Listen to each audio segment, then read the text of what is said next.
Bienvenidos a la segunda temporada de Chasing the Ride. Soy Juan Sebastián Páez y en este video podcast descubrimos junto a nuestros invitados cómo el deporte va mucho más allá de la competencia. Así que pónganse cómodos y disfruten de esta conversación. Quiero contarles que al terminar este capítulo surgió una alianza muy importante con Threshold. Ellos decidieron apoyar este podcast y con el código QR que van a ver aquí a este lado apareciendo, se van a poder inscribir y van a poder obtener un 25% de descuento en su primer mes de entrenamiento. Los que no nos están viendo y solo están escuchando pueden encontrar un link directo en la descripción de este capítulo. Espero que lo puedan aprovechar y sigan disfrutando de este capítulo. Bueno, buenas tardes a todos. Bienvenidos a Chasing the Ride, segunda temporada. Hoy iniciando con un capítulo que nos llena de mucha emoción, realmente es algo que veníamos conversando hace un montón de tiempo con nuestros invitados.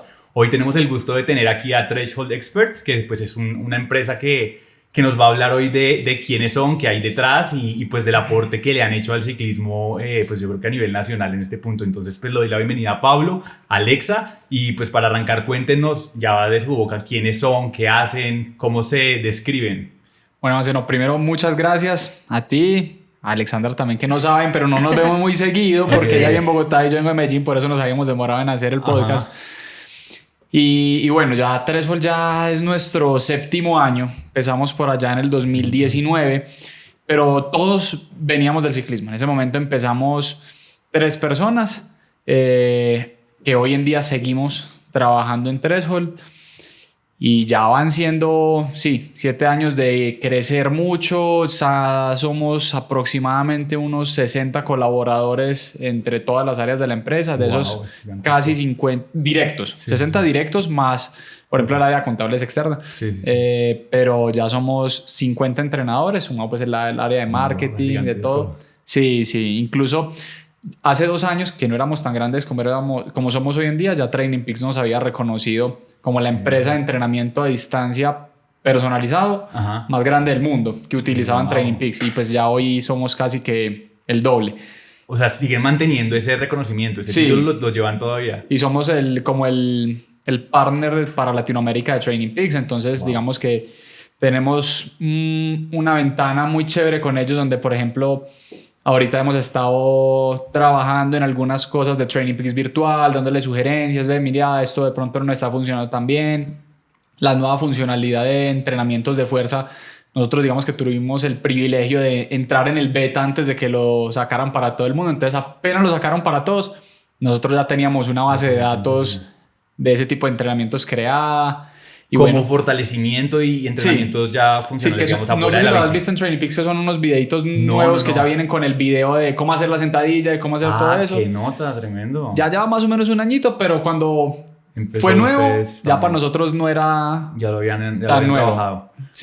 Increíble porque pues 7 años es un montón de tiempo y digamos que no sé, como que ahorita es muy común ver que hay personas que hay entrenadores, que hay muchos coaches, que hay muchas empresas que se dedican a esto, pero saber que llevan 7 años, ustedes cuando empezaron, me surge la duda, ¿estaban enfocados en recreativos solamente o también, pues digamos, para darle contexto a las personas, ustedes tienen un público gigante en recreativos, pero también tienen un pool tremendo de profesionales que entrenan con ustedes? ¿Al principio era así o cómo fue esa transición?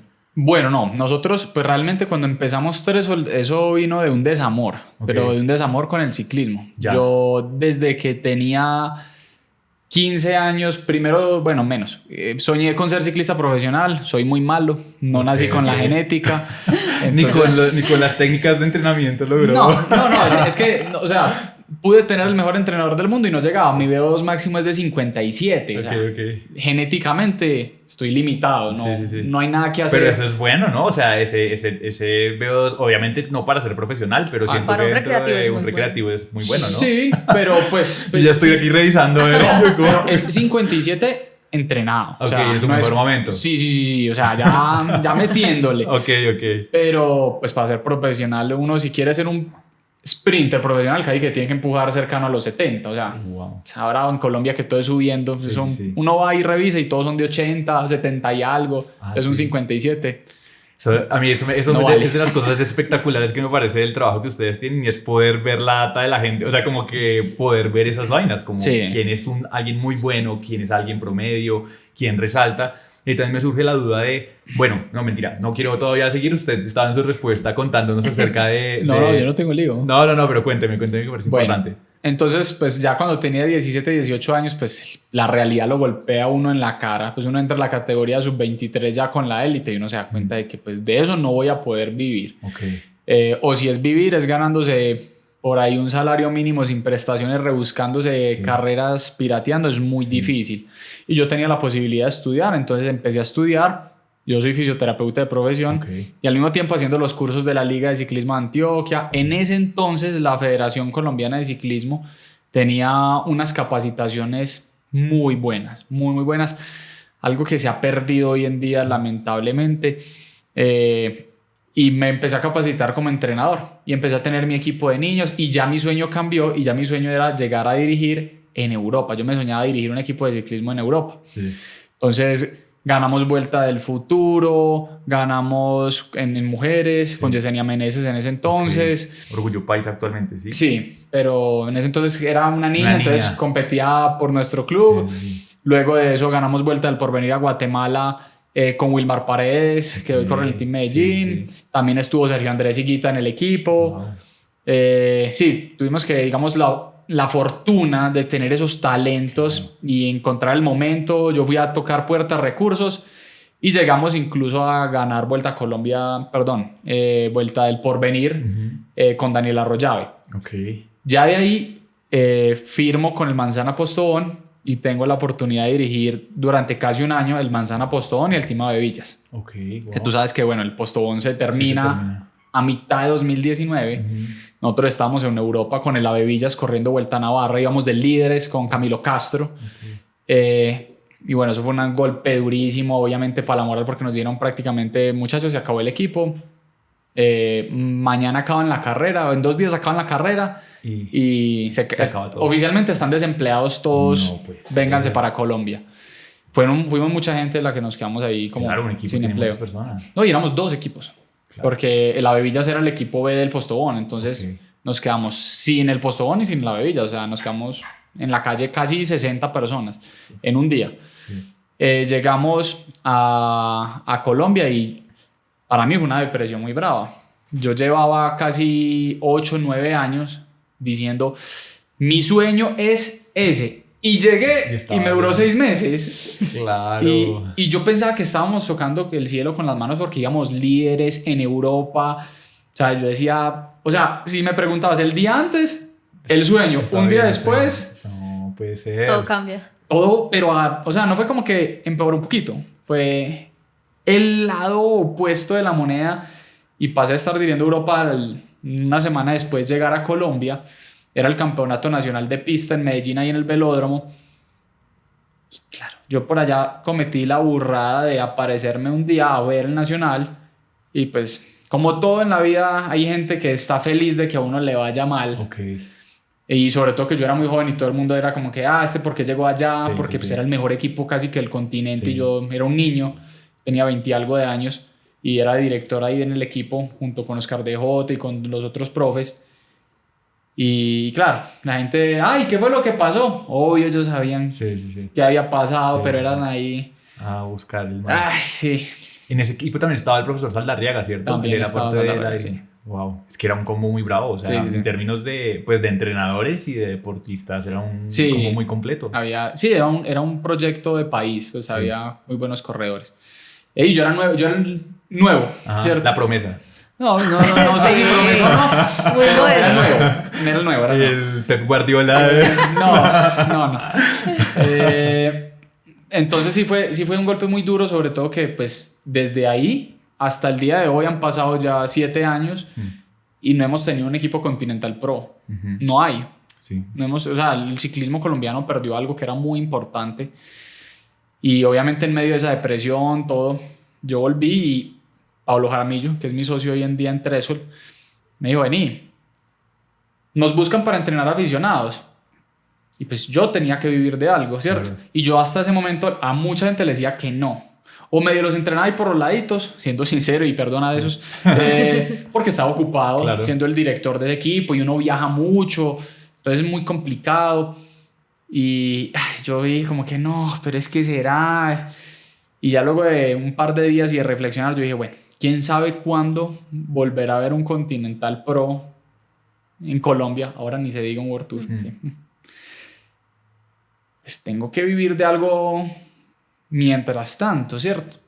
Entonces nos reunimos y dijimos, venga, vamos a construir algo, pero vamos a construirlo aplicando la misma filosofía que aplicamos en el entrenamiento, ese hilar fino, el perfeccionismo, porque lo que pasaba, e incluso ahorita tú lo mencionabas, sí, hay muchos entrenadores y pues no es criticando a nadie, cada uno tiene su modo de trabajar, pero sigue pasando mucho hoy en día, es que es un medio muy deportivo, entonces todo el mundo como que nos pasa mucho, no, es que el profe se le olvidó cargarme plan el lunes, eso en Tresol no puede pasar, o sea, entre eso un deportista no se puede quedar sin plan un día, eso es sagrado, no se puede quedar sin retroalimentación un día.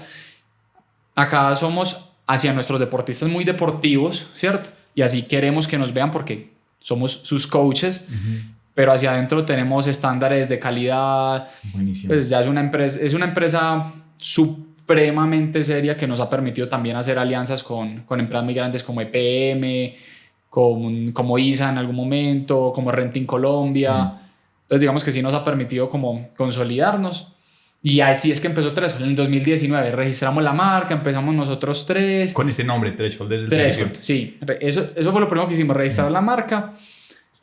Por ahí siempre es chistoso porque ese grupo de WhatsApp no se ha borrado nunca. Okay. Entonces uno va hasta el fondo y encuentra todavía cuando estábamos lanzando los nombres. Sí. Y empezamos a entrenar a algunas personas, conocidos, empezó el voz a voz. Por ahí a los 2 meses ya los 3 estábamos llenos, cada uno tenía 25 deportistas más o menos y como que bueno, tremendo. ¿Qué hacemos? Pues como ya estamos llenos. El último año, yo siempre tuve un equipo de niños y ese último año que se llamaba Jóvenes Ciclistas, teníamos a un chico que había sido corredor y luego ya se había retirado y estaba haciendo como mi asistente en el equipo, que era Howard, y dijimos, no, venga lo acabo de capacitar y sea entrenador también de aficionados. Entonces ya fue nuestro primer entrenador.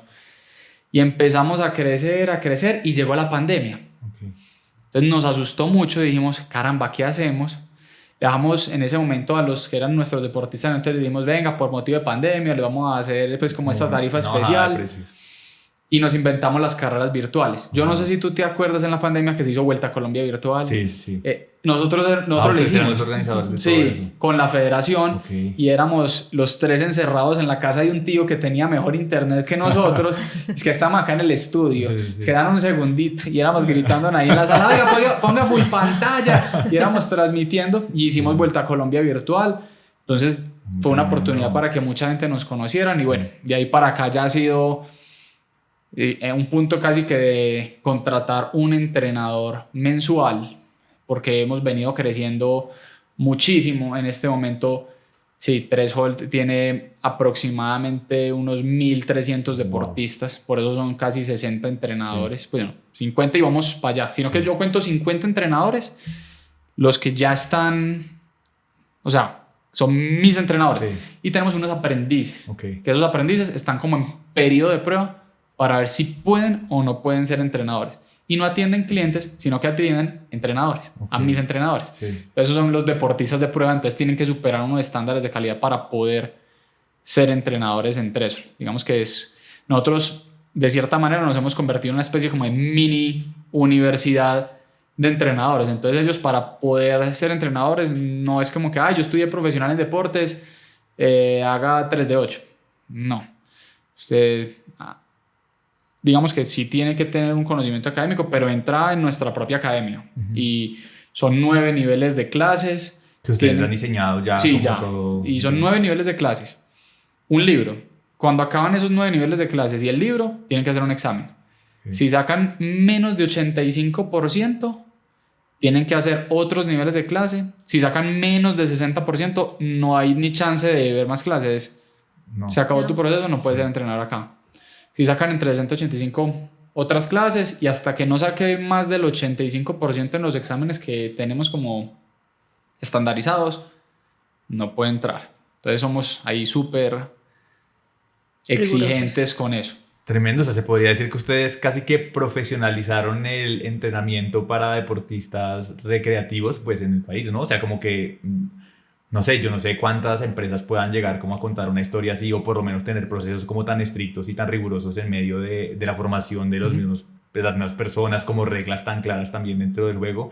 Parece muy, muy interesante. No sabía como que iba a ese nivel de, Sí. no sé, como de ese número y profundidad. A nosotros nos buscan mucho de afuera, entrenadores de afuera, y preguntándonos que si nosotros hacemos como cursos, capacitaciones, enseñarles. sí, para ellos pues salir a trabajar, digamos que por fuera, eso pasa muchísimo, y pues digamos que la capacitación obviamente sí se hace interna, pero sí llega mucha gente de afuera a preguntar por eso. Y lo hacemos, es más, así nos conocimos con Sí. Alexandra, Ok. porque nosotros tenemos un convenio con la Universidad del CES y dictamos unos diplomados y unos cursos. Ya. Y Alexandra, que es nutricionista, hizo uno de los cursos que teníamos que se llamaba Ciencias aplicadas al ciclismo. Y ella ya venía trabajando con ciclistas. Pero digamos que ella es que ahorita me pregunta un ratón del laboratorio. Ok. Y en uno de esos cursos que estaba haciendo, hizo nuestro curso y ahí nos conocimos y de verdad es que a mí no me da miedo decirlo, pero nosotros tenemos la mejor nutricionista para deportes de endurance del país. Y ahí nos conocimos y hablamos y de verdad que hicimos pues match en lo que pensamos de cómo se debe hacer el deporte y ha sido muy chévere porque sí hemos crecido mucho de su mano y se han visto los resultados en nuestros deportistas. O sea, es decir, ahorita en Threshold, aparte de entrenadores, ¿hay nutricionista o equipo de nutricionistas? Equipo de nutricionistas ya. Sí. ¿Y qué más hay aparte de eso? O sea, entrenadores, nutricionistas y qué otra cosa. Fisioterapeutas, Ok. psicólogo deportivo, Wow. pero nosotros no promocionamos esos servicios Ya. porque son servicios de consumo interno. O sea, Ok. un deportista, imagínate, entre 1000 y algo de personas, alguien puede lesionarse. Ujú. Entonces, si está lesionado, necesita un fisio. Sí. Pero no te vendemos la cita de fisioterapia, sino que por lo general nuestro entrenador, que es el que encabeza el proceso deportivo de la persona, consulta a nuestros fisioterapeutas y bueno, y ya se toma acción. Un ejemplo es con los runners, que... Bueno, ustedes también Sí. ahora entrenan más deportes. Ajá, ya entrenamos. Nosotros empezamos siendo 100% ciclismo y duramos muchos años así y ya nos abrimos hace 3 años a atletismo y hace 1 añito y medio, 2 años a triatlón. Ok. Entonces, síndrome de banda iliotibial, Sí. clásico del atleta. Correcto. Entonces, trabajar rotadores externos. Entonces, el fisioterapeuta le da las pautas a ese entrenador de, bueno, cómo vamos a hacer todo ese trabajo.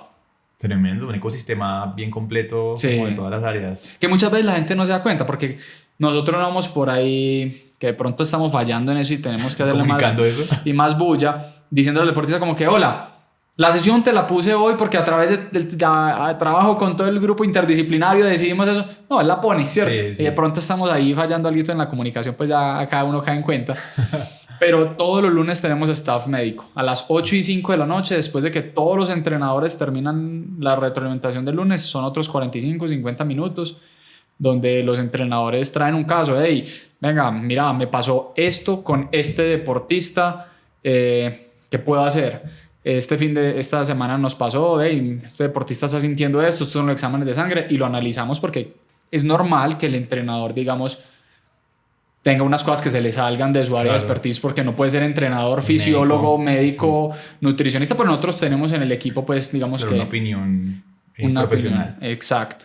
Entonces ya se ha hecho mucho más amplio el equipo y incluso hemos tenido unos resultados importantes. Ahí me gustaría, si me permitía, Sí, hacerle claro. un homenaje a Juan José Arroyave. Jota fue uno de nuestros primeros entrenadores, fue nuestro tercer entrenador. Okay. Y él falleció ahorita en un accidente automovilístico en diciembre. Okay. Diciembre. Sí, por ahí en redes sociales. Sí, la verdad fue algo que nos dio muy duro. Pero Jota consiguió el que nosotros consideramos uno de nuestros más grandes logros, y es que nosotros tenemos un programa de detección de alertas cardiovasculares. Que todos nuestros entrenadores en ese proceso de capacitación que te digo tienen que pasar un módulo de detección de posible evento adverso cardiovascular, donde ellos detectan unas señales en las curvas de frecuencia cardíaca. O sea, analizan Training Peaks, Sí. ven ahí la data y dicen, Exacto. aquí hay algo raro. Acá hay algo raro. Dios se logra no revisando tendencias, no revisando sino viendo sesión por sesión, y por eso es tan importante de verdad que que el entrenador no solamente sea el que copia y pega sesiones, como pasa en muchos lugares, sino que de verdad entre a ver la sesión. Y él, a una deportista, vio unas anomalías, en uno de esos lunes lo reportó, lo analizamos y llegamos a la conclusión, venga, esto simplemente no es normal. No es normal. La persona totalmente asintomática fue a la clínica. No, a mí el entrenador, qué pereza, me mandó a hacer esto. Un control de rutina. Tranquila, que no voy a hacer nada. Tin, tin, tin. Uy, sepáreme el quirófano. O sea, entró a la clínica sin síntomas y salió operada de corazón abierto. ¿En serio? Ahí así. O sea, le dijeron, usted se puede haber muerto. Sí, se puede haber muerto esta semana. Y fue una persona con la que ahorita en diciembre también pudimos compartir mucho porque sigue entrenando con nosotros pues ya muchos años. Claro, increíble. Pero eso yo creo que es de los grandes logros que hemos tenido, porque uno muchas veces utiliza la frase de salvamos una vida porque te ayudamos a... cambiamos tus hábitos. Sí, pero bueno, acá sí fue un poquito más literal. Súper real, claro. Ahorita que usted mencionaba el tiempo que llevan, me genera la duda de, ¿tienen deportistas desde ese año? O sea, deportistas que desde el momento cero siguen con ustedes. Sí, tenemos deportistas que ya llevan 7 años con nosotros. Pues este año cumplen 7 años, pero ya en 7 años. Eso es muy buena señal. Incluso nosotros tenemos, bueno, ahí hay 2 métricas importantes. Nosotros tenemos una que se llama los VIP. Y un VIP no es el que paga el plan más costoso ni el más barato. Para nosotros ese no es un deportista VIP, sino es un deportista que tiene constancia en su trabajo. Y esos deportistas que ya llevan más de 2 años entrenando con nosotros, para nosotros son considerados un deportista VIP. Y a los 2 años de estar entrenando de manera continua, pues porque no es que entrené un mes y a los 2 años volví a entrenar otro, no, sino que acumulan 24 meses entrenando con nosotros. Les mandamos a la casa un jersey negro personalizado con el nombre de que es VIP, y yo te digo, pues creo que tenemos una retención tan buena que todos los meses hacemos jerseys VIP, todos los meses del año, o sea, todos los meses del año hacemos más o menos unos entre 7 y 12 jerseys VIP. Cada mes nos ajustan 2 años de trayectoria con nosotros esa cantidad de gente. Sí. No, increíble. Pues nada, yo los felicito. Suena todo muy bien, de verdad. Suena algo muy, muy organizado. Y yo creo que, o sea, sin ser usuario, ustedes no me entrenan para que la gente de pronto piense no, como, no los trago pero puede ser una puerta abierta. Pero no es como que yo los haya invitado porque son mis entrenadores o porque hay un negocio de por medio, para nada, sino a mí genuinamente siempre me ha llamado mucho la atención ustedes como empresa, lo que he visto a través de redes sociales. Yo creo que los que hemos estado en carreras en grandes fondos y eso, no sé, llegar a una curva y ver que hay un montón de gente de Threshold entregando hidratación a sus deportistas, comida, y uno ahí con lo suyo, con lo que lleva, pues son cosas que uno dice, ¿esta gente qué? O sea, como que ¿qué está pasando ahí? Entonces, digamos que a raíz de ese tipo de cosas que vi, pues a mí me pareció muy interesante hablar con Pablo y hablar con ustedes como para tener esta conversación. Quería hacer como ese paréntesis para que la gente supiera que esto no es nada. Sí, esto no está patrocinado. Esto no está patrocinado, sí, para nada. No tiene conflicto de interés. Sí, pero como yo siempre digo, al final yo creo que las personas que invito aquí, pues son personas que de alguna u otra manera, para mí, tienen algo muy interesante que aportar. Yo siento que pues ustedes tienen eso, y digamos que dentro de mi estructura quería como hacer ciertas preguntas que yo creo que mucha gente se hace. Este podcast pues lo ven muchos ciclistas y digamos que muchos recreativos, muchos que entrenan con un plan estructurado y otros que tienen la duda, no lo han hecho nunca. Y pues ahorita conociendo que ustedes tienen esa cantidad de deportistas, supongo que han visto de todo, el más juicioso, el más vago, el que hace locuras, el que no. Y quería preguntarles ¿cuáles son esos errores que ustedes ven constantemente que deberíamos decirle a los ciclistas recreativos como, oiga, eso no lo hagan? Bueno, yo voy a decir los errores de entrenamiento y tú dices errores de nutrición. Sí, buenísimo. Hay muchos. Buenísimo. Uy, sí, hay muchos de nutrición.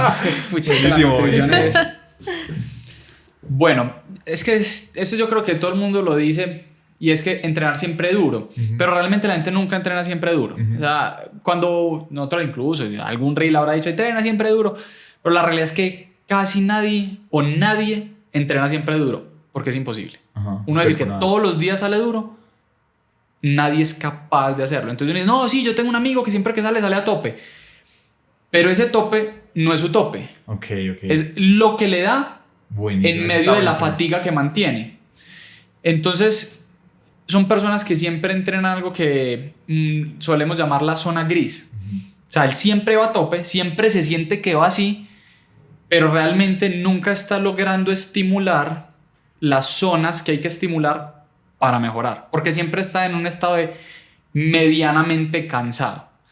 Y ese para mí es el error en cuanto a entrenamiento más grande. Hay que ondular, hay que tener días suaves, pero suaves es de verdad suave, para que los días que son duros sean de verdad duros. Pueda estar realmente en su... Exacto. Por eso una de las, digamos, de las formas de periodización más exitosas alrededor de la historia de los deportes de endurance es la planificación polarizada, que es suave, suave y duro, ¿cierto? Sí. Por eso es polarizada. Pero la gente normalmente no es capaz de hacer las sesiones duro por no respetar las suaves, porque llegan ya fatigados. Sí, entonces las reservas de glucógeno están a medias, porque el día suave no iba por debajo del umbral ventilatorio 1, que uno va con las grasas, sino que iba entre el umbral ventilatorio 1 y el 2, que está haciendo glucólisis oxidativa, que por eso es que la pueden hacer y mantenerla tanto tiempo, por eso no se ahogan y se mueren, pero sí están bajando el nivel de glucógeno dentro de ese tanque. Buenísimo. Y cuando llega el día del intervalo, ese tanque está a medias. Entonces no pueden hacer esos intervalos que de verdad serían los de intervalos de VO2 máximo, los que le ayudarían a mejorar. Hubo un tiempo que yo también lo hice, donde uno le recomendaba a la persona, hey, vamos a ir en zona 2, pero vamos allá pegándole el techito de la zona 2, porque siempre creíamos que eso era asegurar el estímulo. Ya hoy, yo al menos con mis deportistas, digo, parce, zona 2 es en la mitad de la zona 2.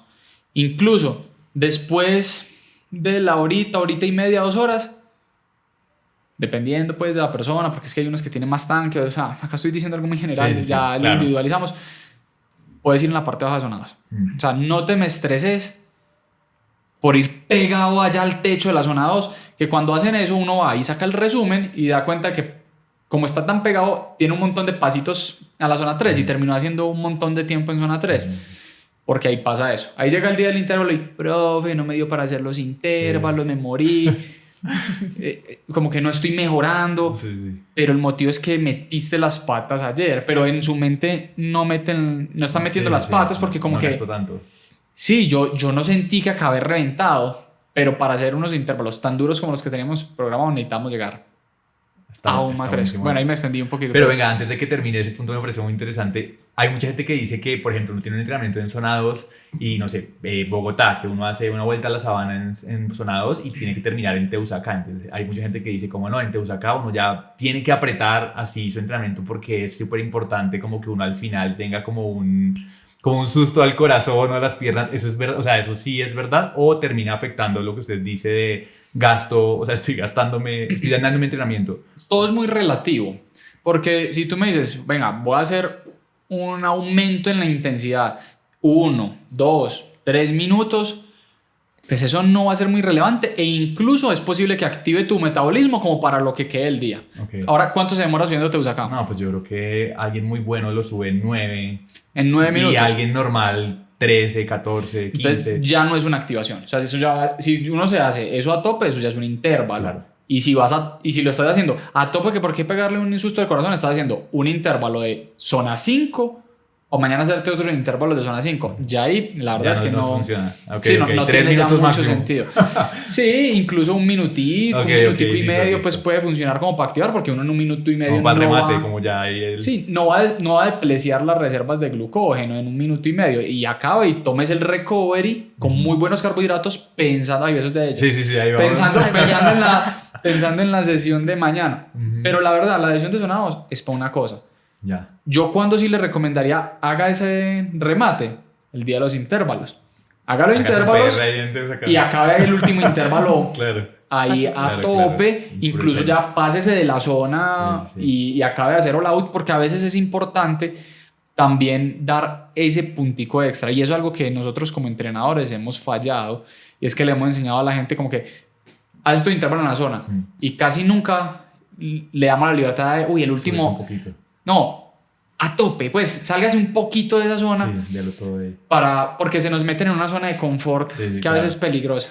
Claro, entiendo. Ahora tú, me interesa mucho esta parte. Hay muchísimos. O sea, yo creo que el tema de la alimentación, pues ahorita con tanta información, sí se da mucho para que hayan muchos errores. Y yo creo que la mayoría de los errores están como alrededor de lo que es el entrenamiento, como, sí, como la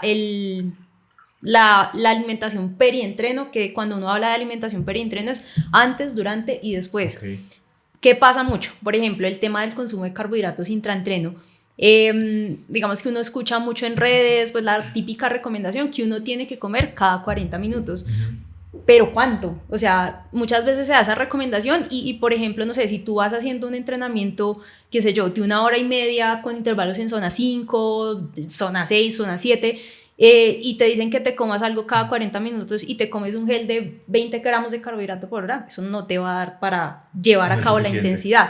Entonces ahí muchas veces se peca pues como en ese aspecto, y es que uno tiene que mirar la alimentación y definir el aporte de carbohidratos por hora, teniendo en cuenta no solo la duración del entrenamiento, sino también de la intensidad. Okay. Entonces no es lo mismo el aporte de carbohidratos para un entrenamiento, por ejemplo, de 2 horas, si es un entrenamiento en zona 2, porque pues ahí digamos que sí, la fuente principal de energía sigue siendo el carbohidrato, pero uno también va utilizando algo de las grasas. Entonces en esa lógica tú no necesitas tanto carbohidrato como si se mirara solo desde la duración. Pero por ejemplo, si tú vas a hacer un entrenamiento de 2 horas, pero ya con intervalos, por ejemplo, incluso intervalos largos en zona 3, intervalos en zona 4, zona 5, ya digamos que se toma en cuenta el factor de la duración, pero también la intensidad. Entonces, por ejemplo, para ese entrenamiento de 2 horas, que pudiera yo implementar, no sé, 30, 40 gramos de carbohidrato por hora, en el entrenamiento de 2 horas en alta intensidad, uno pudiese llegar fácilmente 60 o incluso un poquito más arriba de los 60 gramos de carbohidrato por hora. Entonces es solo, no solo pensar en el timing, sino en cuántos gramos de carbohidrato vas a consumir por hora, y también mirar como qué estamos utilizando para cubrir ese aporte de carbohidratos. Entonces mirar mucho el gel, escoger el gel dependiendo de la cantidad de gramos de carbohidrato que se vaya a lograr. Entonces, por ejemplo, eso es algo que pasa mucho y generalmente cuando están empezando tienden a comer muy poquito, y claro, eso de a poquitos va desgastando, va afectando incluso la masa muscular, porque es que el que uno no tenga un buen aporte de carbohidratos o definido bien teniendo en cuenta esos dos factores, volumen e intensidad, eso va generando más daño muscular. Entonces digamos que eso es como de los errores como un poquito más frecuentes. Ya por ejemplo el tema de la alimentación antes de entrenamientos, muchas personas creen que, pues que por ejemplo a mí me cuentan mucho en consulta, no, es que yo entreno 2 horas en ayunas y me siento bien, lo puedo llevar a cabo bien, pero yo siempre les digo, ustedes no se imaginan qué tanto más pueden dar si comen algo antes del entrenamiento. Y ese tiempo de comida antes del entrenamiento también tiene que ir pensado en el entrenamiento que tú vas a llevar a cabo. No es lo mismo, no sé, un día una resistencia aeróbica corta, porque pues ahí, no sé, con una frutica, una tostadita con un alguito de banano funciona, pero por ejemplo ya lo que tú tienes que comer para un fondo, pues ya tiene que ser muy grande. Entonces también siempre pensar como en el preentreno, teniendo en cuenta la sesión que vayas a llevar a cabo.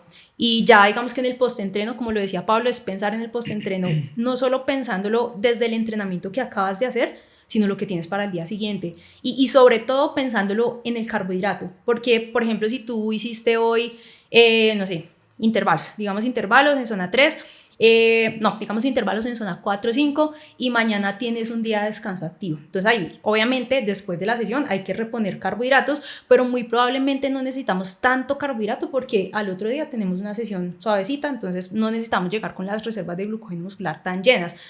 Por ejemplo, algo diferente sería que si, no sé, yo tengo hoy 1 hora y media con intervalos en zona 4, zona 5, y al día siguiente tengo un fondo, que yo no sé si eso metodológicamente se puede hacer.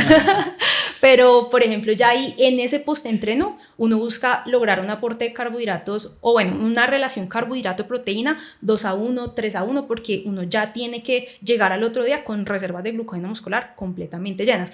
Entonces es como pensar en el hoy y en el mañana, y yo creo que eso es como como las cositas, y hay muchas cosas. O sea, la verdad que yo aquí podría sentarme 1 hora a hablar solo de errores que se cometen pues como en la alimentación. Por ejemplo, el tema de llevar barras de proteína a los entrenamientos, maní, eso también se ve mucho. ¿Y eso está mal? ¿No funciona? Sí, hay dos... Está muy mal. Sí. ¿Está muy mal llevar maní y barras de proteína? Sí, hay una cosa, y es que en lo que es la alimentación soy yo, un amigo.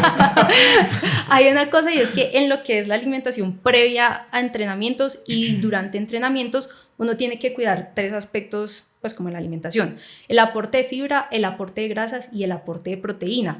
¿Por qué? Porque esas 3 cosas retrasan el vaciamiento gástrico, es decir, que hace que lo que tú te comas pase más lento por el estómago, se absorba más lento. Entonces, ¿qué pasa con eso? Que si tu tiempo de comida está muy alto en esas 3 cosas, el carbohidrato que también estás consumiendo ahí y que sí vas a necesitar absorber de manera prioritaria, pues no se va a absorber de la manera más efectiva posible. Incluso el tema con eso es que también les puede generar molestias gastrointestinales. Si la comida pasa muy lenta, uno se siente más pesado, extendido, incluso a veces les alcanza a dar un poco de reflujo.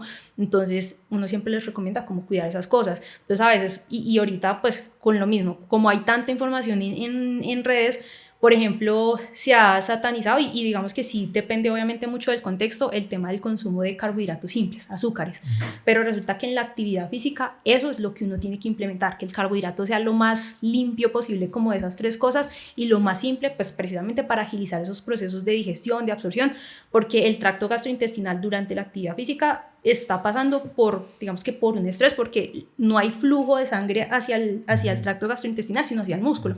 Entonces eso dificulta procesos de digestión, procesos de absorción. Entonces el carbohidrato tiene que ser lo más simple, lo más rápido de pasar, lo más fácil de digerir. Entonces ahí ¿qué es lo más simple? El azúcar. Entonces el bocadillo, gomas, geles, arequipe, o sea, como ese tipo de cositas es lo que uno busca como aportar, y en eso también a veces se falla mucho. Claro, no, eso está buenísimo, pues porque yo siento que hay mucho desconocimiento, o sea, yo creo que uno, desafortunadamente, como ciclista recreativo, lo hablo en primera persona, digamos, uno toma mucha información de todo lo que ve, ¿no? En Reels, en Internet, en qué tal hizo tal cosa, en que vi a alguien que lleva tal cosa, entonces yo también llevo, entonces como que uno puede caer en cualquier cosa, y yo hace poco estaba viendo, pues hay muchas personas que recomiendan, no sé, cada fondo, entonces geles y cosas como, digamos, más especializadas, pero uno hace la cuenta de, no sé, un fondo con todos los gadgets y es una plata, o sea, es una salida cara, digamos. Total. ¿Qué alternativas uno podría tener? Tú ahorita lo mencionabas, digamos, empezaste a mencionar ciertas cosas que me parece muy valioso que podamos conocer y saber cómo. Yo te pongo un ejemplo puntual. Tengo una salida a La Cuchilla, que son 120 kilómetros con 2.600 de elevación más o menos. ¿Qué me recomiendas llevar? O sea, ¿cómo sería mi desayuno ideal? Yo sé que hay casos muy particulares y que cada persona es una mundo, generalidad. Pero hablemos de generalidades. Sí, haciendo el paréntesis de que estamos hablando de generalidades. No tomen esto como una receta ni nada, sino me interesa mucho como conocer tu opinión acerca de eso. Sí, Pidan hay cita. Pidan cita. Bueno, sí, claro, eso es un abrebocas. Sí, hay digamos que para un recorrido de ese tipo, que yo creería que puede estar durando como que entre 3-4 horas más o menos. Yo creo que hasta más, o sea, unas 4 o 5 horas puede estar durando una idea de La Cuchilla. Hay, por ejemplo, teniendo en cuenta, y muy seguramente pues por el volumen de, pues como de la sesión, pues muy seguramente se vaya como a una intensidad pues de pronto como más baja, pero igual por el solo hecho del volumen, sí hay que pensar pues como en el tema. La cantidad de subida que hay también, pues uno termina gastando mucho. Sí, entonces y ahí, la altitud, sí. porque a más altitud bueno. más se gastan carbohidratos. Entonces ahí, por ejemplo, bueno, empezando en el desayuno, digamos que, y de pronto a la gente que le gusta como el tema de la nutrición, que sabe algo y todo eso, uno para un día así buscaría lograr un aporte de carbohidratos por lo menos de unos 2 gramos de carbohidrato por kilogramo de peso. Entonces ahí... En el desayuno. Sí, antes de salir a la sí, de salir. Entonces ahí, importante, primero, que como va a ser un aporte de carbohidratos grande, importante que sea por lo menos 2 horas antes de salir. Porque si, digamos que uno tiene más o menos una regla pues como súper sencillita, y es que si tú vas a aportar 1 gramo de carbohidratos por kilogramo de peso, 1 hora. Dejas 1 hora entre el inicio del entrenamiento y el desayuno. Cuando son 2 horas y así sucesivamente. Entonces eso... no me la sabía. Para que veas. 2 horas es la recomendación. Entonces ahí, por ejemplo, pues lo que de pronto uno más les recomienda, porque es fácil, porque a la gran mayoría de las personas le va súper bien con eso y lo toleran muy bien, es el famoso arrocito con huevito. Sí. Ahí, por ejemplo, teniendo en cuenta lo que yo les decía ahorita, que hay que cuidar el aporte de proteína, generalmente uno les dice, incluyan un huevito, de pronto un huevito y una clara, porque la yema del huevo, pues sí tiene cierto aporte de grasas, entonces pues hay que tratar de cuidarlo. Entonces el arroz con huevo funciona súper bien.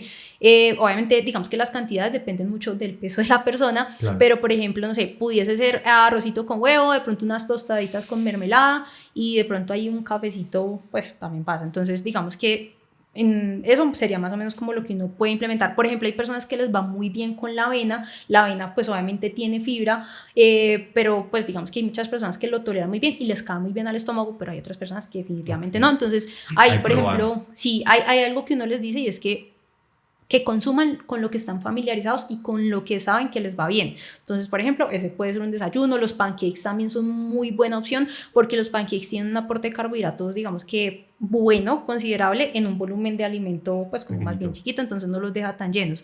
También puede ser una opción. Cereales. Sí, con miel, cereales, bueno, ahí hay muchas cosas, pero sí, ahí digamos que el objetivo es listo, ahí ya chequeamos el desayuno. Ajá, entonces exacto. Ahora, listo, estamos en la salida. Listo, ya. ¿Qué llevo en mis bolsillos? Ahí, por ejemplo, ya en la salida, por ejemplo, teniendo en cuenta la duración, y pues digamos que también lo que hablábamos ahorita, puede que sea una intensidad más baja. Yo me inclinaría por ir entre 60 gramos de carbohidrato, incluso casi que 70, 80, porque pues digamos que si bien vamos en una intensidad baja, pues sí vamos a hacer un volumen bastante amplio. Entonces ahí, como tú lo decías, el tema de los geles pues se vuelve un poquito complejo porque es que sí no hay bolsillo que aguante todos los días consumir geles. Entonces ahí hay muy buenas opciones en esos casos cuando uno necesita lograr un aporte de carbohidratos muy alto por hora de entrenamiento. Yo siempre les digo que se aseguren de llevar carbohidrato en la bebida.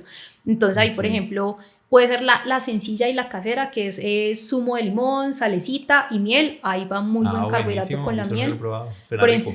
Sí, es rico, es muy rico. O por ejemplo con panela rallada, también puede ser una buena opción. Pero también, por ejemplo, están los hidratantes comerciales, entonces claro, hay muchas marcas.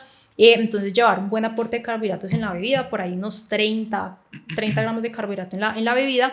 Y ya digamos que de las cosas que podemos llevar para comer, por ejemplo, y eso siempre lo hablamos nosotros, el bocadillo yo creo que es como el rey. Uy, total, porque es que o sea, sí es así de bueno como se supone que, o sea, como sí. Total, ¿sí? Es que eso es verdad, no es mito. El bocadillo, es que nadie conoce su proporción de glucosa a fructosa, pero tiene proporción glucosa a fructosa. Sí. Algo es la proporción de la glucosa a fructosa del bocadillo. Claro, y es que es algo buenísimo. Que no ocupa tanto espacio, es súper fácil de transportar. Me gusta mucho. Sí, es demasiado buena opción. Entonces, por ejemplo, puede ser carbohidratos. Por hora el hidratante y, por ejemplo, un bocadillo y medio.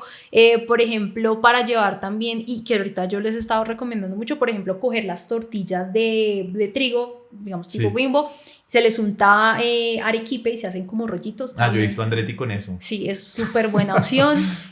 Por ejemplo, también, y que por ejemplo los mismos deportistas a uno a veces le dan dando como opciones, claro, el sobrecito de leche condensada también puede ser una buena opción y tú puedes ir chupando. Yo conozco un amigo que va a Frisbee y se coge los sobres de miel y va con eso en las carreras y todo. Sí. El man dice que, mejor dicho, le funciona perfecto. Yo no lo he probado. En teoría funciona, o sea, todo lo que sea carbohidrato y que sea simple funciona. Por ejemplo, uno también siempre les recomienda mucho las gomitas y la gente piensa que son esas gomitas diseñadas pues para la actividad física, para el deporte, y en realidad sirve cualquier goma sirve, cualquier goma sirve. Buenísimo todo eso que dices, porque yo siento que pues desmitifica también muchas cosas que a veces uno cree como no, es que el gran producto es el que funciona, pero hay muchas otras cosas que cumplen pues una función igual de buena. Ahí yo te voy a meter la cucharada y es que o sea, el gran producto es el gran producto. Sí, claro. O sea, yo no me iría a correr mi gran objetivo del año a punta de gomitas del D1 y una miel que me robé de Frisbee.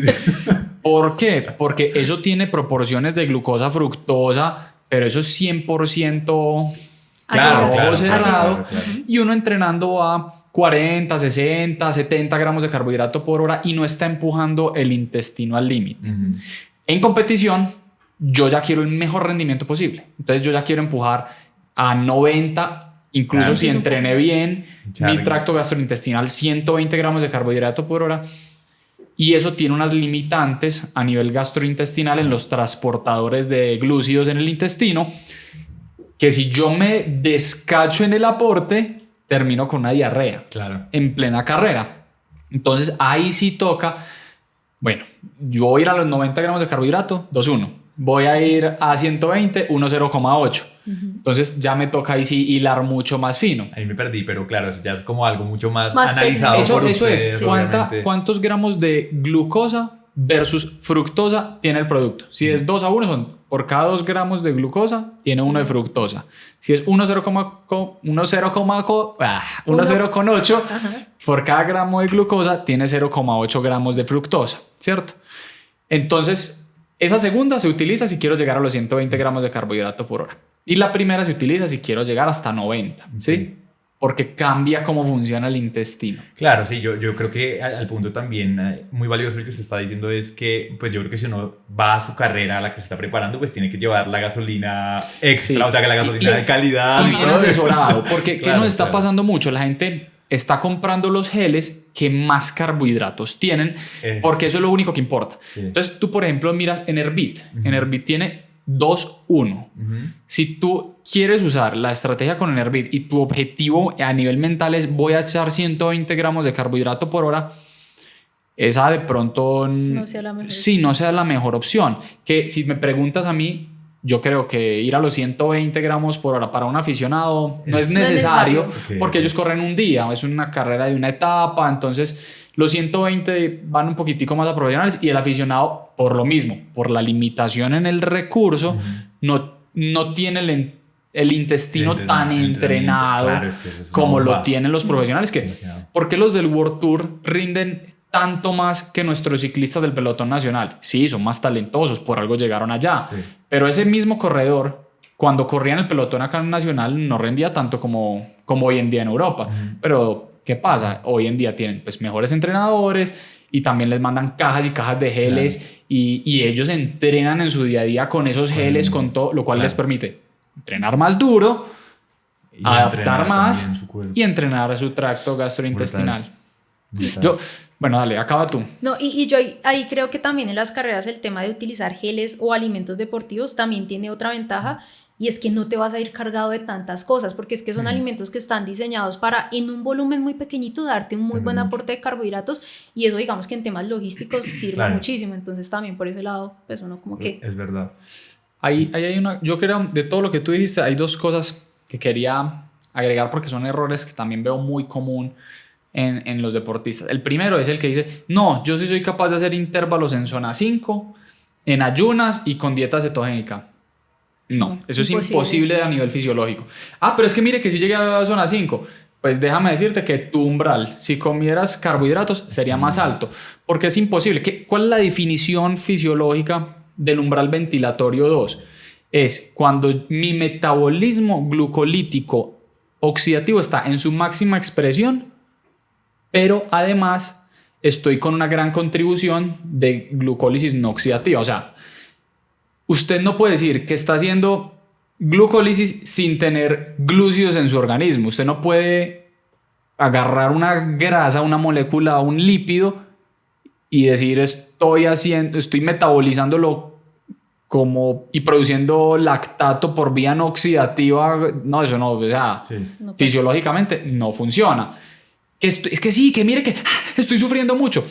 Sí, está sufriendo mucho, pero esa no es la intensidad de lo que de verdad pudiera ser su zona 5 si estuviera consumiendo carbohidratos. Y no es un ataque contra la gente que ama las dietas cetogénicas y eso. Ese tipo de dietas tiene una funcionalidad y sirven para unas cosas. Incluso en ciclistas pueden ser pensadas y avaladas en unos momentos de la temporada más que para forma de vida permanente. Si lo que uno quiere es rendir, si uno no le importa el rendimiento, pues bueno, de pronto sí.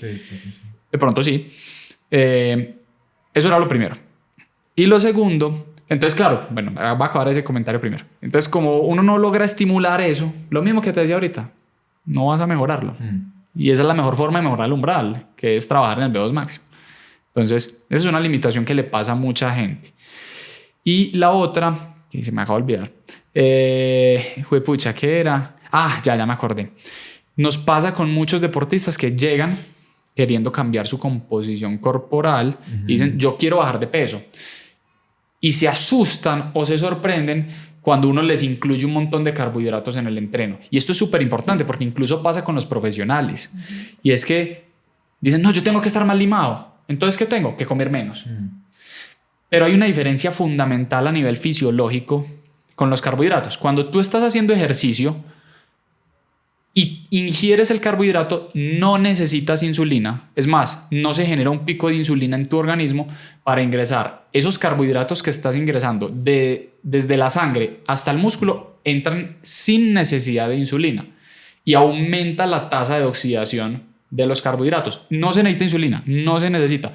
Entonces, todos esos carbohidratos que comiste en el entreno no te van a engordar porque lo estás oxidando para producir energía o los terminarás depositando en las reservas de glucógeno. Y ahí pongo un asterisco porque no falta el que ahora se enloquezca a comer carbohidratos como un loco. Claro, si queda un exceso después del entrenamiento circulante en sangre, ahí sí va a engordar. Pero pues hay que ser muy exagerado. Sí. ¿Qué es lo que pasa? Muchas gentes queriendo bajar de peso y con muy buena intención restringen muchísimo el consumo de carbohidratos durante el entreno. Eso hace que no puedan generar la intensidad, no puedan adaptar, no puedan mejorar y terminan el entrenamiento en un estado de catabolización que les daña el músculo y además de que les daña el músculo, quedan el resto de día con una sensación de agonía. A mí me ha pasado eso varias veces. No, atracones, eso viene claro, con muchas cosas. Porque quedó el músculo destruido, porque el carbohidrato tiene un efecto protector sobre la masa muscular cuando se consume bien durante el entrenamiento y con un déficit calórico brutal. Entonces, el cuerpo el resto de día entra en un modo de supervivencia y por eso es que no terminan bajando de peso. Y cuando luego van a desquitarse en la tarde, que no tienen, yo no estoy hablando de desquitarse de ir al refrigerador y me comí la mitad del refrigerador o un postre gigante, no. Hay veces son pequeños descachitos, pero que sienten la necesidad. Claro, ese organismo que está llevado, apenas entra eso, ese carbohidratico, ahí sí se llena de insulina y ahí no va a ir al músculo a hacer reservas de glucógeno. Ahí esa insulina es indiferente y se va a pegar al receptor de la célula muscular, al de la célula lipídica y nos vamos a engordar. Okay. O sea, ahí sí nos vamos a engordar. En cambio, si usted en el entrenamiento, aún queriendo bajar de peso, consumiera bien carbohidratos y acaba el entrenamiento no en un estado catabólico que es proinflamatorio, que tiene un montón de problemas, sino que acaba bien, no va a tener esa sensación de agonía y esa necesidad de comer el resto del día. Entonces seguramente va a disminuir el consumo en el resto del día, no va a estar inflamado y va a bajar de peso más fácil. O sea, consumir carbohidratos durante el entreno es muy posible que te ayude a bajar de peso. Buenísimo. Sí, sí, estoy totalmente de acuerdo con eso. Yo personalmente cuando empecé tenía, o sea, ni siquiera como porque tuviese como una teoría o un método que hubiese escuchado, sino salgo temprano, entonces antes de salir no me dan ganas de comer, como que no me da hambre, no me entra nada. Entonces decía, bueno, salgo así y como ustedes dicen, como que rendía de cierta manera y toda la cosa y yo decía, no, pues yo no necesito para una salida de 2 horas y media, yo no necesito comer nada. Y empecé a notar eso, que después en el resto de día como pues sueño, mal genio, sí. O sea, como un montón de cosas, pues dolor muscular, toda la vaina, okay. Y esa sensación como de no mejorar mucho y empecé a ser un poco más intencional con la comida, no pues digamos, no al nivel tan pro como ustedes lo mencionaban ahorita, pero sí como siendo un poco más estricto y yo siento que eso ha hecho un cambio del cielo a la tierra, aun cuando sé que podría ser mejor.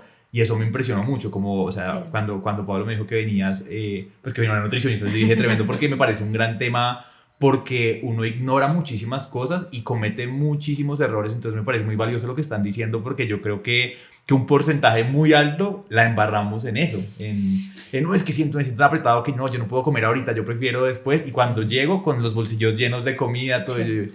Y son cosas muy comunes y ahí tú lo decías, está el otro extremo, no tienes que enloquecerte tampoco con el tema de la nutrición.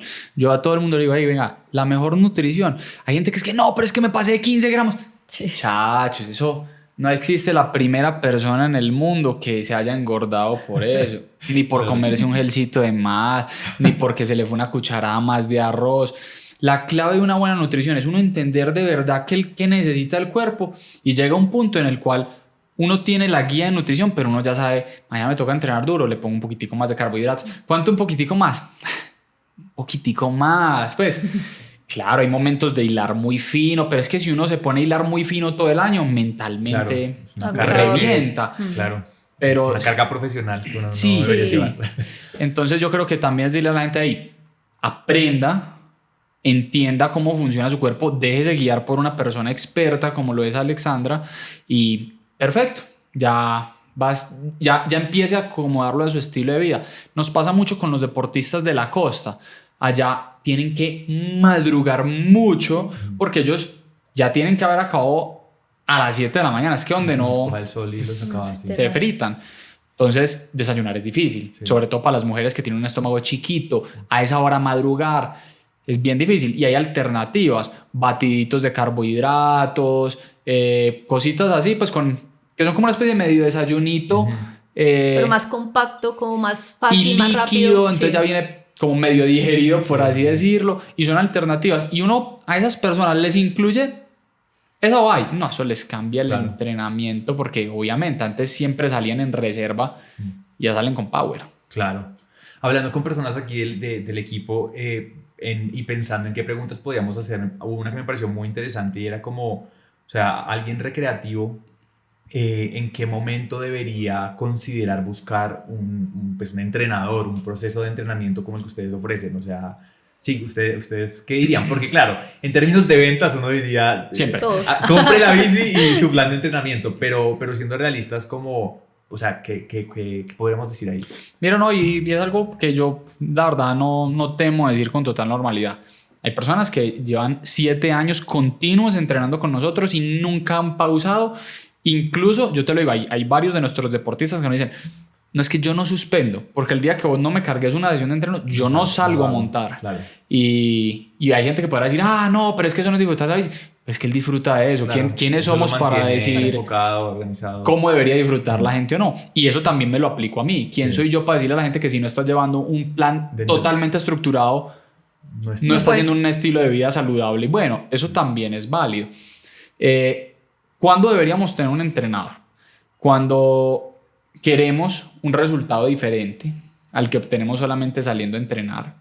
Cuando tenemos alguna consideración importante de salud, es fundamental. Ahí sí ya no hay medias tintas, ahí ya sí o sí se necesita el entrenador, ¿cierto? Porque si tiene alguna condición metabólica, si tiene alguna condición cardiovascular, tiene que haber alguien supervisando esas cargas y asegurándote que no te hagas daño, ¿cierto? Cuando tienes un objetivo importante para preparar, ese me parece un buen momento. Incluso hay deportistas que lo hacen así. David Gutiérrez, pues menos que lo conoces. Sí, Ruta 56. Sí, David entrena con nosotros por objetivos. David Ok. todos los años suspende 2 veces, Ok. siempre. A mitad de año, después de no me acuerdo cuál carrera, y a final de año, después del Giro de Rigo. Sí. Pero, o sea, está bien porque es su forma de vivir el ciclismo. Él dice, me preparo para esta carrera, me desconecto, salgo a montar por ahí con amigos, 1 o 2 meses, vuelvo a conectar y se conecta más o menos periodos de 4 o 5 meses y pasa le otros funciona 2 meses perfecto. y le funciona perfecto y está bien. O sea, la ventaja con nosotros es que nosotros no nos molestamos con un deportista, no suspende, nosotros nos acomodamos a los que quieren, ¿cierto? A su estilo de vida. Y ya, pues digamos que sí, esa supervisión, personas de una edad avanzada, de pronto después de los 55 años, sí se vuelve más relevante Claro.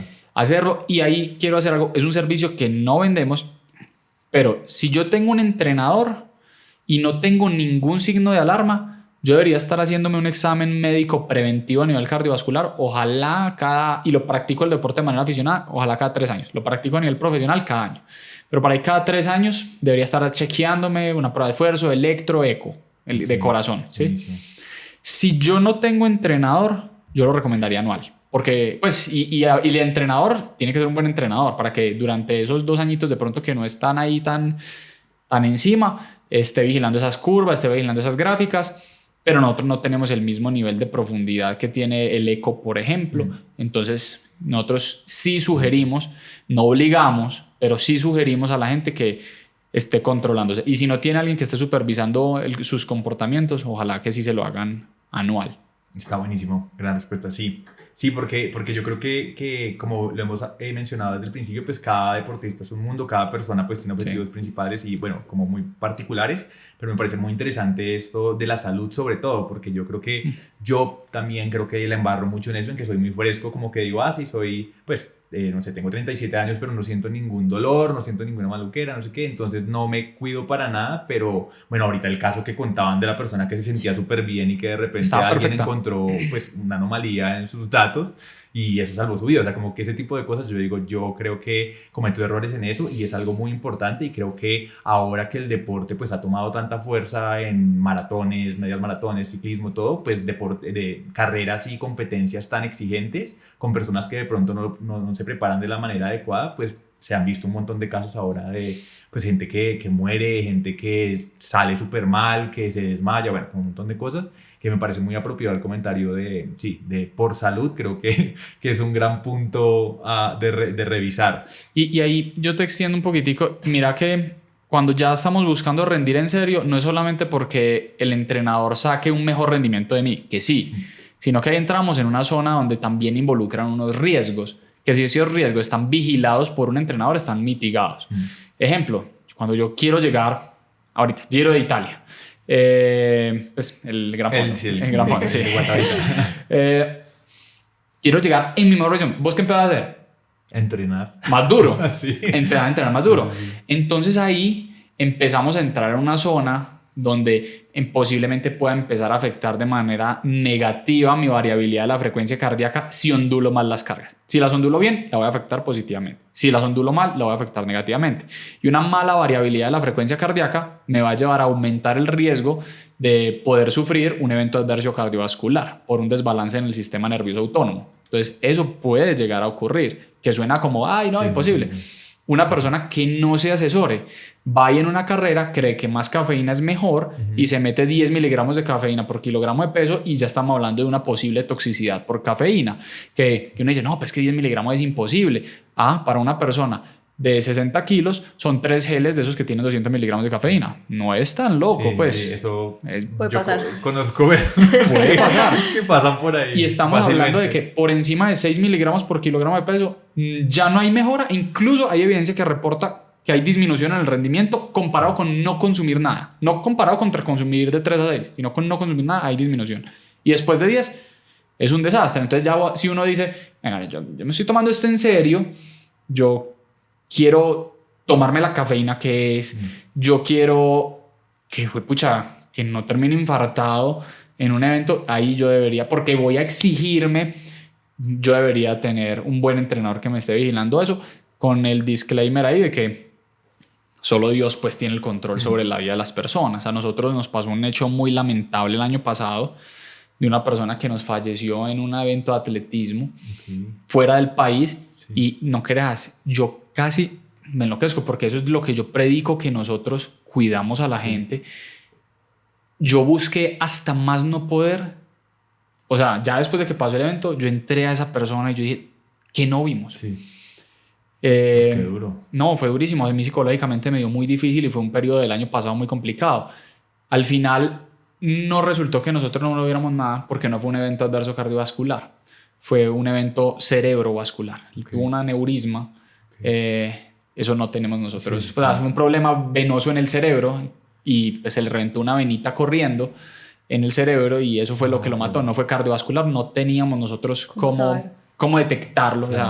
O sea, ni nosotros ni nadie. Claro. Y al final, por eso te digo que pues, al final el control de la vida solo lo tiene Dios, porque hasta que no tuvimos los resultados médicos esa semana, yo me sentía tremendamente culpable. Y no era un deportista que yo llevara, lo llevaba uno de mis entrenadores, pero él también se estaba sintiendo súper mal, porque hace parte fundamental de nuestra promesa de valor. Era una persona con familia, con 2 hijos pequeños. Por supuesto, o sea, y fue muy duro para el equipo en general. Yo me acuerdo del equipo no estuvo bien esa semana, pues todos los entrenadores obviamente les dolió, nos pusimos súper tristes, porque nosotros, o sea, nosotros garantizamos de que ninguno de nuestros entrenadores atienda a 100 personas, sino que de verdad conozcan a sus personas, sean amigos de ellos.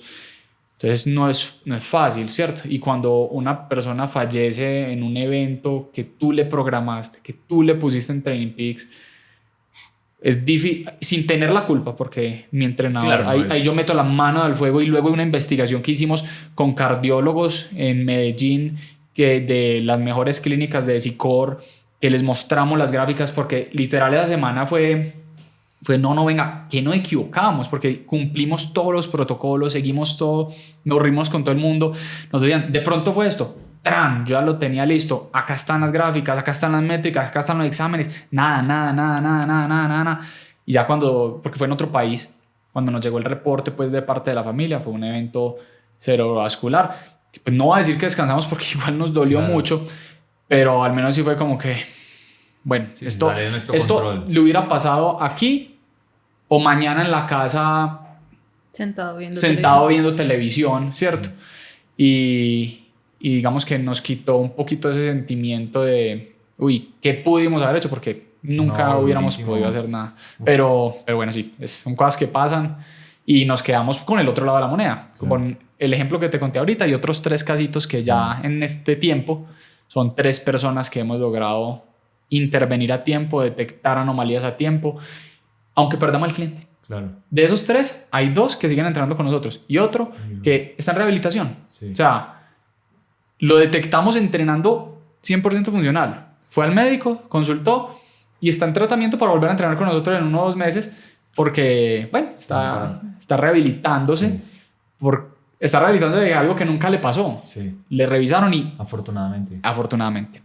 No, pues qué bueno, qué duro, sí, qué duro porque al final pues siento que son muchas personas, son muchas historias y muchas personas pues con una vida detrás que obviamente uno está viendo datos y pues eso es una cosa completamente diferente, entonces pues nada, qué historia tan dura, qué bueno pues que tengan todos esos protocolos para minimizar en lo que corresponde a ustedes pues anticiparse ese tipo de cosas y para continuar yo quería preguntar, bueno, siguiendo con el tema de nutrición, Alex, yo quería preguntarte algo con respecto a algo que a mí me pasa mucho. A mí me dan muchos calambres. Sufro mucho de calambres e intento como hacer todo lo que dicen, que comprar la salt stick, que no sé qué, todo, pero me dan calambres. Entonces, digamos que acerca de los calambres, ¿qué se puede hacer? ¿Magnesio, potasio? ¿Cómo los prevengo? ¿Cuál puede ser la causa? Bueno, ahí digamos que el tema de los calambres sí puede verse a muchas cosas y yo creo que ahorita Pablo explica un poquito la parte pues como del entrenamiento y qué se puede hacer en esa parte, pero digamos que en lo que es la alimentación y la nutrición, lo principal y lo que uno mira siempre es la hidratación, o sea, revisar muy bien la hidratación y digamos que ahí es chévere o es bueno y es ideal realizar un test de sudoración para saber cuáles son tus requerimientos puntuales, porque claro, hay recomendaciones generales, uno siempre les dice que traten de tomar un bidón por hora de entrenamiento, por ejemplo en los hombres yo siempre les digo que si pueden utilizar los bidones más grandecitos, sí. Los de 750 sirve mucho porque ustedes generalmente tienen tasas de sudoración más altas, y en cuanto al sodio, pues generalmente uno recomienda entre 400 a 600 miligramos de sodio por hora de entrenamiento, pero digamos que eso es pues lo general. Y digamos que sí hay mucha variabilidad entre los deportistas en cuanto a esta parte y eso digamos que no obedece a no sé qué tan bueno seas o qué tan malo seas, sino es un tema genético, qué tantas glándulas sudoríparas tengas tú, cuál sea la actividad de esas glándulas, eso puede pues como hacer que tu tasa de sudoración sea completamente diferente al de otra persona. Entonces y no solo eso, digamos que también ahí no es solo como mirar el volumen de líquido que tú necesitas, sino qué concentración tiene de sodio tu sudor, porque cuando uno habla del tema de la hidratación, uno principalmente se enfoca en el tema del sodio porque ese es el electrolito que más se pierde mediante la sudoración o el que se pierde en mayor proporción. Entonces, por ejemplo, puede pasar también, y por eso es importante hacer un test de sudoración, puede pasar que tú sudes muy poquito, que no pierdas mucho líquido, pero ese sudor sea súper concentrado en sodio, y puede pasar todo lo contrario, que tú sudes mucho, pero en cuanto a concentración de sodio, pues no sea como tan. Entonces es bueno. ¿Ustedes hacen eso? ¿Test de sudoración? O sea, dentro de los protocolos que tienen ese servicio. O lo hago yo. Que eso lo hago yo porque eso me lo aplican los entrenadores, ¿cierto? Okay. Nosotros tenemos un test de sudoración estándar, ¿sí? Que es matemático. Entonces nosotros tenemos una prueba donde se pesa antes y después de un entrenamiento puntual a la persona y dependiendo de ese cambio en líquidos con unos protocolos, con unas intensidades, pues nosotros ya lo tenemos como, entre comillas, autopatentado, pues sí. Es nuestro. Sí. Nosotros lo diseñamos y lo comprobamos y tiene un margen de precisión importante, pero tiene ese margen de error de la osmolaridad del sudor. Entonces nosotros tenemos como la media de lo que suda la gente, entonces sí. Nosotros a partir de esta sudoración sí sabemos súper preciso el líquido que se pierde. No tan preciso, sino a punta de matemática, la cantidad de sodio que se pierde. Sí, entonces digamos que no es el gold estándar, pero es un punto de partida muy superior a la recomendación genérica de 750 mililitros por hora de entrenamiento. Entonces algo tenemos bastante y hay algunos que decían comprarse pues el parche para medir el... Tremendo, sí. Buenísimo. No, Sí, hay muchas formas pues como de revisar ese tema, pues ahí incluso yo sé que hay sitios que hacen como el test de sudoración y lo venden, que ya es como con el parchecito mirando sí, como la densidad de la sudoración. Bueno, es un protocolo súper grande, pero pues también digamos que estos, como lo dice Pablo, como estos protocolos que son más sencillitos, igual te permiten como darte una idea más o menos como sí, de cómo ajustar. Y digamos que eso pues por la parte como de la alimentación, obviamente uno también mira, por ejemplo, que la persona tenga un muy buen aporte de calcio pues a través de la alimentación, porque el calcio también está implicado como en esa contracción y esa relajación del músculo, el tema del magnesio, pero en realidad en lo que uno hace énfasis en cuanto a electrolitos es el sodio, porque ese es el que más varía, pues digamos que con los entrenamientos, con la sudoración. Entonces uno principalmente se enfoca en eso, pero ya hay otros factores que también pueden hacer que aunque tú lleves un protocolo de hidratación muy bueno, que te asegures como de lograr estar como en esas recomendaciones generales, que pues aún puede pasar que te genere como el tema de los calambres, que ahí sí era lo que yo te decía, Pablo siempre lo explica, porque yo pues sé más o menos cómo es eso y por qué puede pasar desde la parte como muscular, pero siempre no puedo explicarlo bien. ¿Y cuál es la explicación? Bueno, muscular. la EAL es, digamos que la principal causa. Sí, Es el sí. tema de la deshidratación, pero ojo que si ya haces esos ajustes y sigues... Calambrando. Sí, tetanizando. Pues yo haría un ionograma para revisar, porque, o sea, la más fácil, ¿cuál es? Échale más sodio. Venga, es que llega un punto donde ya más sodio no le puede echar, y porque ya empieza a ser hasta contraproducente, y ya dejemos de tirar tiros al aire a ver a qué le pegamos. Hagamos así, hagámonos un ionograma a ver si de verdad hay o no algo que pueda estar llevando a eso. Un examencito de sangre, hay un tubito y casi que saliste de dudas de si era el magnesio o el calcio, bueno, lo que sea. Entonces esa sería una recomendación en la parte nutricional. Y ya está en la parte del entrenamiento. Entonces, ¿qué me puede llevar a tetanizarme? Caigo. Más rápido. Un déficit energético muy severo, o sea, falta de consumo de carbohidratos, debilidad, falta de fuerza muscular, esa estructura muscular se va degradando con el ejercicio, y si es más débil, es más fácil que se tetanice, versus si es más fuerte, es más fácil que no se tetanice. Este es un concepto, digamos, que no sé cómo plantearlo, porque no es la flexibilidad, sino que el músculo está empaquetado en un tejido que se llama la fascia muscular. Es un tejido blancoso, tenso, que recubre todo el cuerpo muscular, y cuando uno tiene retracciones severas, supremamente normal en los ciclistas, por la posición mantenida, por la práctica de ejercicio, es posible que ese paquete se vuelva más rígido y menos flexible. Pero no estoy hablando de la flexibilidad de ponerse el pie en la cabeza, no, sino de qué tan suelta esté esa fascia. Una fascia muy tensa te deja como el músculo empaquetado. Entonces, cuando tú empiezas a hacer ejercicio, ese músculo se va a inflamar un poquito, va a aumentar el flujo de sangre por ese paquete, que por lo general ese aumento del flujo de sangre aumenta la temperatura y debería soltar esa fascia y que se movilice mejor. Pero una persona que tenga eso rígido, eso, pues por más de que caliente, eso no cede.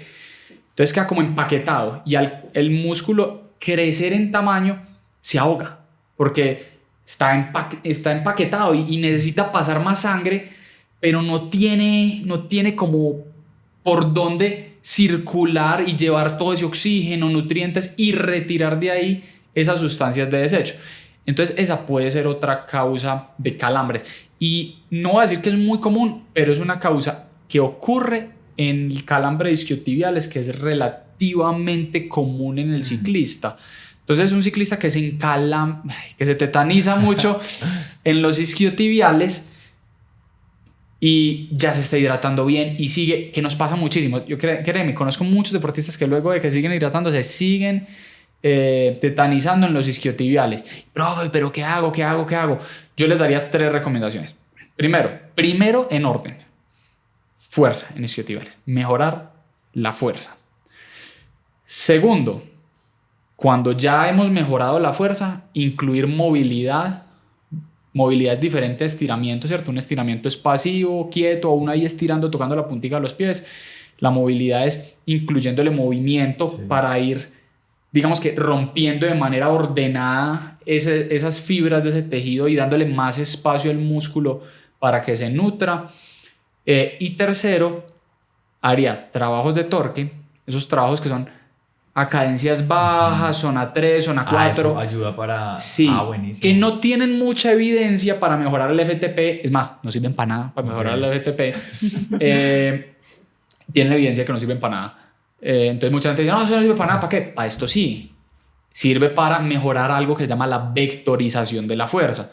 Y es que, o sea, cuando uno va pedaleando, uno no tiene opción, qué pena es que yo juego con mi anillo de matrimonio, no tiene opción de una dirección en la cual pedalear. O sea, cuando el pie está adelante es hacia abajo y hacia atrás, hacia allá tiene que ir. Pero la gente imprime mal la fuerza y muchas veces pedalea hacia abajo y hacia adelante y la biela no se va a mover para allá y allá desperdicia un montón de vatios. Entonces, cuando yo hago el trabajo de torque sentado, lo que realmente debo estar fijándome es en que esté aplicando la fuerza en la dirección correcta para mejorar mi gesto biomecánico. Ese es uno de los principales objetivos de ese trabajo, porque sí, yo puedo mover 250 vatios y no sé si te ha pasado que vamos a los mismos vatios, pesamos lo mismo, porque van más rápido, porque usted está botando un montón de vatios en una dirección que no van, hacia allá no se mueve la biela, entonces los vatios no lo es todo. Yo tengo una eficiencia del 50% y usted del 45%, 5% es una animalada. Entonces para eso sirven esos trabajos. Y cuando uno esté haciendo ese tipo de trabajo de torque, ser consciente de no tirar del pedal. Eso es un error. Creer que el pedaleo debe ser redondo y que debo jalar igual de duro que empujo. No. Uno empuja duro y acompaña. Empuja duro y acompaña. No se trata tampoco de dejar el pie muerto y pistonear. No. Se llama un pedaleo inercial en el cual empujo duro, recobro. Empujo duro, recobro. Sino que como el otro está acompañando, se ve redondo, fluido, ¿cierto? Se ve súper fluido. Yo ahora no es que vayan pedaleando así, ¿cierto? Pero sí que no estén haciendo esto en el pedal, que no estén jalando, pegándole un tironazo al pedal. Eso sí está equivocado. No, está buenísimo. Está buenísimo. Realmente ha sido pues se está haciendo una conversación que creo que hay mucho. Yo dentro de mis preguntas creo que me faltan como el 80%, pero creo que todo lo que hemos hablado está muy, muy valioso. Para ya ir cerrando, porque nuestras memorias son limitadas de los quiero hacer, había hecho algo que me pareció muy interesante, y es como esos jueguitos de mito o verdad, ¿no? Yo voy a leer como una premisa y la idea es que ustedes pues digan si eso es mito o verdad. Simplemente decirlo. Yo creo que ya si quisiéramos como profundizar en eso tocaría otro capítulo, o que escribamos al Instagram de Threshold y nos solucionen dudas. Pero entonces aquí va, listo. Entonces primero, si no duele no sirve. Mito. ¿Mito? Sí, total. Hay que estar flaco para subir bien.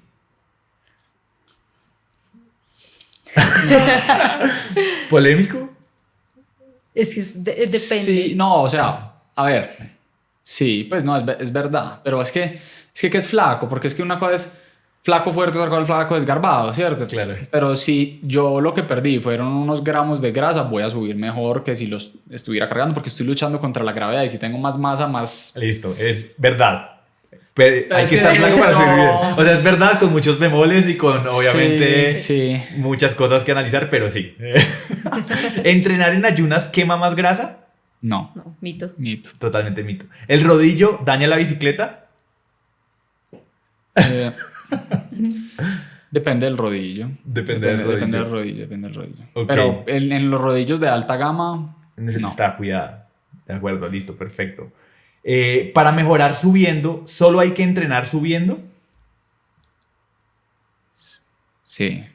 O sea, si yo quiero subir mejor, tengo que ir a subir, a escalar. O sea, si uno no entrena nada y empieza a entrenar en plano, pues también va a mejorar subiendo. Claro. Pero hay un principio del entrenamiento que es la especificidad. Buenísimo. Hay que entrenar subiendo. Listo. Hay que ir a las montañas a los que no les gusta escalar. Si tienes poco tiempo, menos de una hora, mejor no salir. Hacer rodillo. Simulador. Súper eficiente. Una hora de simulador es un gran entrenamiento. Es más, yo te digo, si es que si tengo 45 minutos, mejor no hacer nada, ¿no? Es mejor hacer 45 minutos. Ok, buenísimo. Gran respuesta. Esta me gusta. ¿Una bicicleta aero solo sirve si el ciclista va a más de 40 kilómetros por hora? No.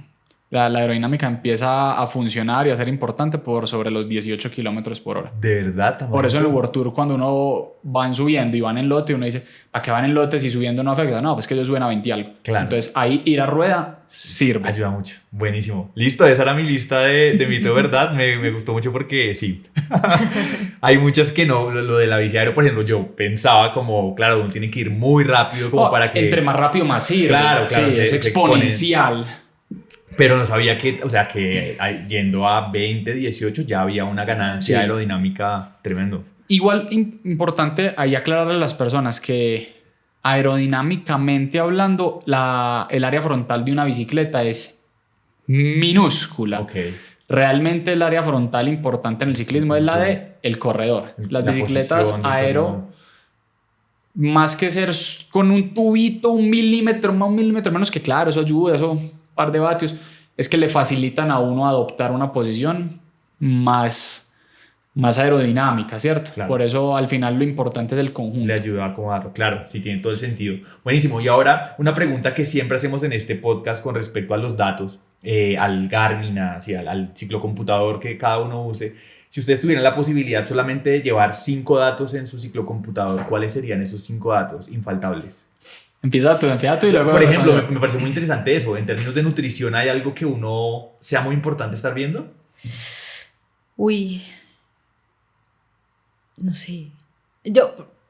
Yo creo que de pronto para la parte de nutrición, pues mirar un poco como la frecuencia cardíaca, porque eso de cierta forma nos habla un poquito como del esfuerzo y qué tanto de pronto pudiésemos llegar como a necesitar de carbohidratos y si de pronto vemos que vamos a una frecuencia más altica, digamos que eso puede estar Eso hablando me de indica que que yo necesito... puede decirnos, digamos que de cierta forma que la intensidad está siendo alta y que tú estás gastando carbohidratos a una velocidad de pronto un poquito más rápida, entonces... Listo, tú dices entonces frecuencia cardíaca, van esos 5 datos. Quedan 4, Pablo. ¿Usted qué opina?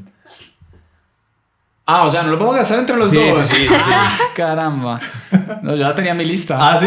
Pero tenía la frecuencia bueno, cardíaca. listo, listo. Entonces, Sí, bien.